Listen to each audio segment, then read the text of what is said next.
Hey, this is Michael Lindsay. I'm here with Mark Finley, who is the Global Director of Marketing for Foxhead.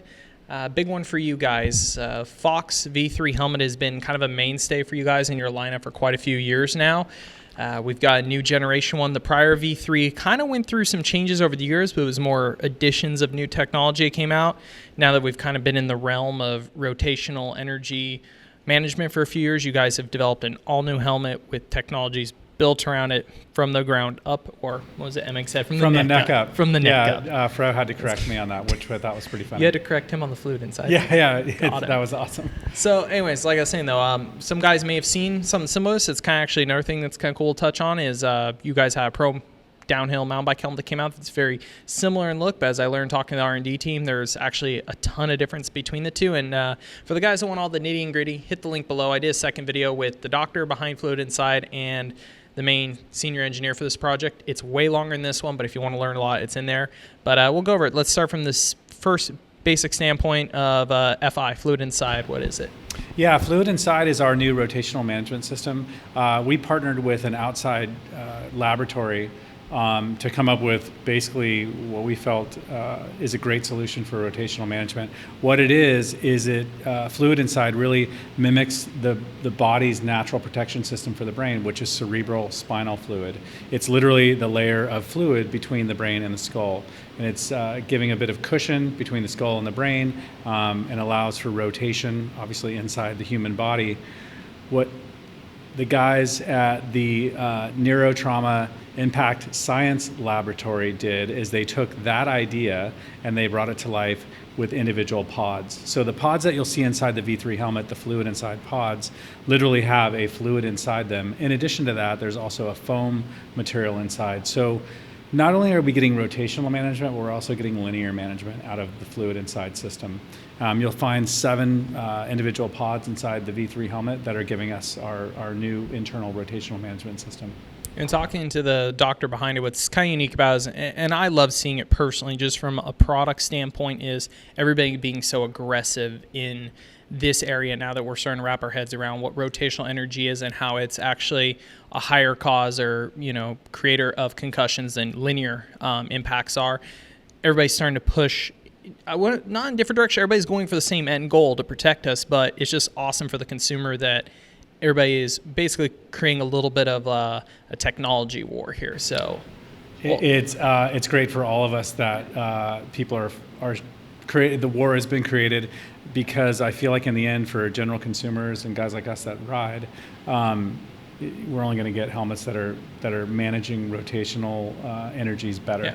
And why everybody's got, people can learn up on the different technologies, and basically talking to the Fluid Inside guys, big focus on there is basically using the fluid material is what they consider the shearing of the material and trying to basically bring it to zero, because there's a lot of other materials you can use that have different energy management systems or control, but a big thing is they still they cause friction, they cause energy, or certain things. Big thing they were talking about with the fluid is just the fact that it basically has zero shear. It's such a free moving fluid. It allows a lot of control of deceleration because of the way the fluid moves naturally. That's correct. And talking to Dr. Blaine Hoshizaki, who obviously invented fluid, the fluid portion of it is what he feels is what's making it so great. Again, zero shear friction. And being able to manage a rotational impact is what's great with the fluid system.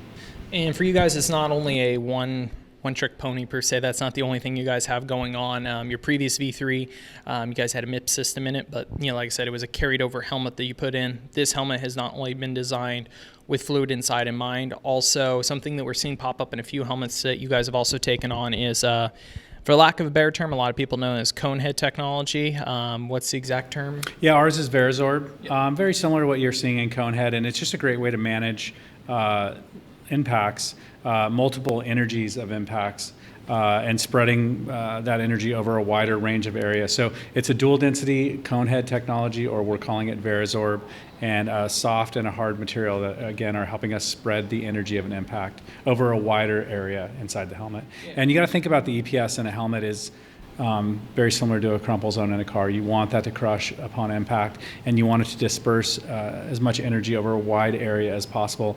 And that's what we're seeing with test results with our Verazorb EPS liner. And the idea is you're taking basically two, because the density of the EPS depends on how it's going to manage the energy, and by having two different densities, you're able to tackle two different energy loads. But instead of just basically laying two different densities on top of each other where they don't interact as well, the Verazome, the connection between the two, basically the sliding sections allow them to sort of compress in each other and basically work the best off each other a little better. That's correct. The layup or the cone shape is what's giving us that management property. So another big one is the actual design look. It's pretty much the most striking thing. The side profile, the helmet, to me is extremely awesome. I think the front is definitely something people have to get a little bit used to. Somebody who comes from the mountain bike market is more familiar with a helmet that maybe has these style design cues. But for moto, it really is a big departure from kind of the look of helmet you guys have had for a long time, what I consider like the classic V3 look. Basically, what's the idea behind that big shift and change in the architecture and look of the helmet? Airflow was a big priority when we brought the new V3 to life. We obviously were influenced by our ProFrame mountain bike helmet, so we launched a ProFrame, more of an enduro style mountain bike helmet, which is a lightweight, breathable, downhill certified helmet. And in the mountain bike industry, it was one of the first of its kind. There's quite a few of them now, actually. When we had that helmet, when we were working on that helmet, we realized we had something really cool there. We had great airflow. Even the aesthetic was something that we were really inspired by. So we brought this. We brought this in to. No worries. So we brought this into the new V3 helmet. Again, airflow using the cage construction technology, where we're using actually an ABS, injection molded ABS nylon chin bar and brow area on the helmet to allow us to get that great ventilated construction with a hand layup on the chin bar and in the brow area. We wouldn't be able to get these dynamic lines, these larger vents in the front of the helmet that we're able to capture with that cage construction. And that's what kind of gives it almost its two-piece looking design, because the back, the primary shell area is different, couple different composite and carbon-based materials, and then the front's so different. That kind of gives it that line that almost makes it look, you get that sense of different materials being used. I believe Mun was telling me something like 5 total different materials just in the shell and chin bar layup alone. Absolutely, yeah. The balance of the shell is more of a traditional shell construction. It's a hand layup. It's what we call MCT, multi-composite technology. It is a carbon fiber, Kevlar, fiberglass and nylon blend, but then you bring in the cage construction itself, which is a injection molded ABS nylon. Now you're talking about quite a few materials here being blended together. The cage itself is actually anchored into the EPS of the helmet itself. The EPS is directly injected into the shell, so we're not, typically your EPS is shot separately from the shell itself, and there's somebody at the factory that's putting the EPS inside the helmet and gluing it in.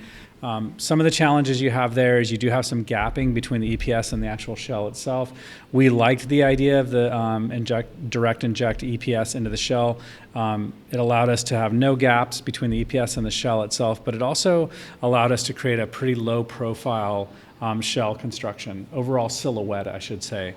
So we have 4 shell sizes and 4 EPS sizes to fit the widest range of consumers out there in the right manner, but also the silhouette itself, if you put it next to competitor helmets in the same size range, you're going to notice a lower profile shell and silhouette compared to some of the competition out there.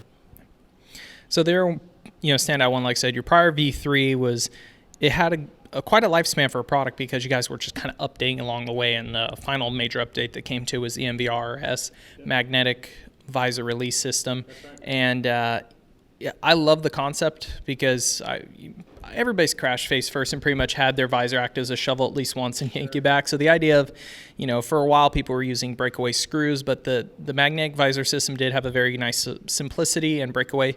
But of course, let's just be honest, the side of it we saw on the professional side, as somebody that rode it the last 2 years, I only ever had it come off in a crash. But racer situation, 40 guys on the pro gate, big roost, we had a few situations where they came off. But simply put, that visor was, put onto a shell it wasn't designed for. This is the first time or in this higher end version that you guys have actually built the shell around having that. So how has that helped you guys with the release of the system? Yeah, that's a great point.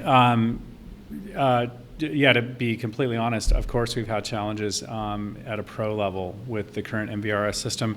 Exactly what you stated there is the case. We really liked the technology. We brought it to life on the existing V3 helmet, where we had to work with an existing shell shape and design a visor around that, and the integration, where the marriage of the visor and the shell was kind of predetermined because the shell was done. Here, to your point, we've been able to work with the shell and the visor interface at the same time. So what we've worked on, and the challenge that we faced, was how do we get this to stay on better in pro level roost situations? Because your point is right. I've been riding in a current V3 helmet with the current MVRS system. For myself, recreational rider, obviously I've never had an issue with it, but our pro level riders have definitely had some challenges with that current system. So the integration for us is a much more robust shelf, almost Dave Munn probably showed it to you as well, almost a shelf system here that this front piece sits onto that really gives us a more sturdy roost management connection than we had with the existing, with the previous model, excuse me. And then on the sides, we're still using the magnetic system on both sides of the visor as well. And again, this is also better. There's better integration here because we designed the shell and the visor at the same time. It's definitely an improvement, Michael. Are we going to see some of these pop off every now and then? I can't say that we won't, but we know that this is a much more robust system as far as managing roost at a pro level than the previous edition of MVRS. Last one speaking is, you got people that really, when they're very safety conscious, in the sense of a high-end helmet, you've got people that lean towards a helmet-specific manufacturer because they're like, okay, that's all these guys do. They make helmets, so they would think automatically, and to a good point, like that's all they focus on. That's where they lead their technology. I'm going to go with that style or that kind of brand that makes that helmet. Now, for you guys, listening to what you had talked about, even from the time you guys first ever had a helmet release, is that the Fox family was very focused on wanting to have a top-end helmet, something that the riders would be happy with, because all these pros that do wear your guys' gear and their helmets, they have choices of contracts. They could be in another helmet if they choose they want to go that direction. But where I'm getting at with this long-winded question is I look at multiple factors. You guys want to do it. You guys also, especially being a company that has so many assets, so much just pure product size, you guys can command a lot of R&D budget. You can do a lot of really cool things. So what I'm really getting at is that you guys have the power to produce and to R&D whatever your heart's desire to a certain extent. So how do you feel about that when people look at, as Fox and go, oh, like, is the focus really on the helmet? What do you basically kind of tell them in return of how much focus you guys really put on the product? Yeah, that's a great question. And you heard Jeff Emig talk about it today. We realize the helmet is the most important piece of product that a consumer or one of our top level riders is going to put on. So there's a huge amount of focus on hard goods in general here at Fox, not only with helmets, but obviously with boots as well. The launch of our Instinct boots several years back was very similar, where we were in the boot business, but we didn't necessarily have a top tier boot in our line. The Instinct helped us get there. Over the years, the V4, the current V3 helmet, helped elevate our helmet program. Our goal with the V3 helmet was similar to what we talked about during the presentation, is to create the most complete approach to safety and performance, and that started from the inside out. So the first thing we looked at was the rotational system.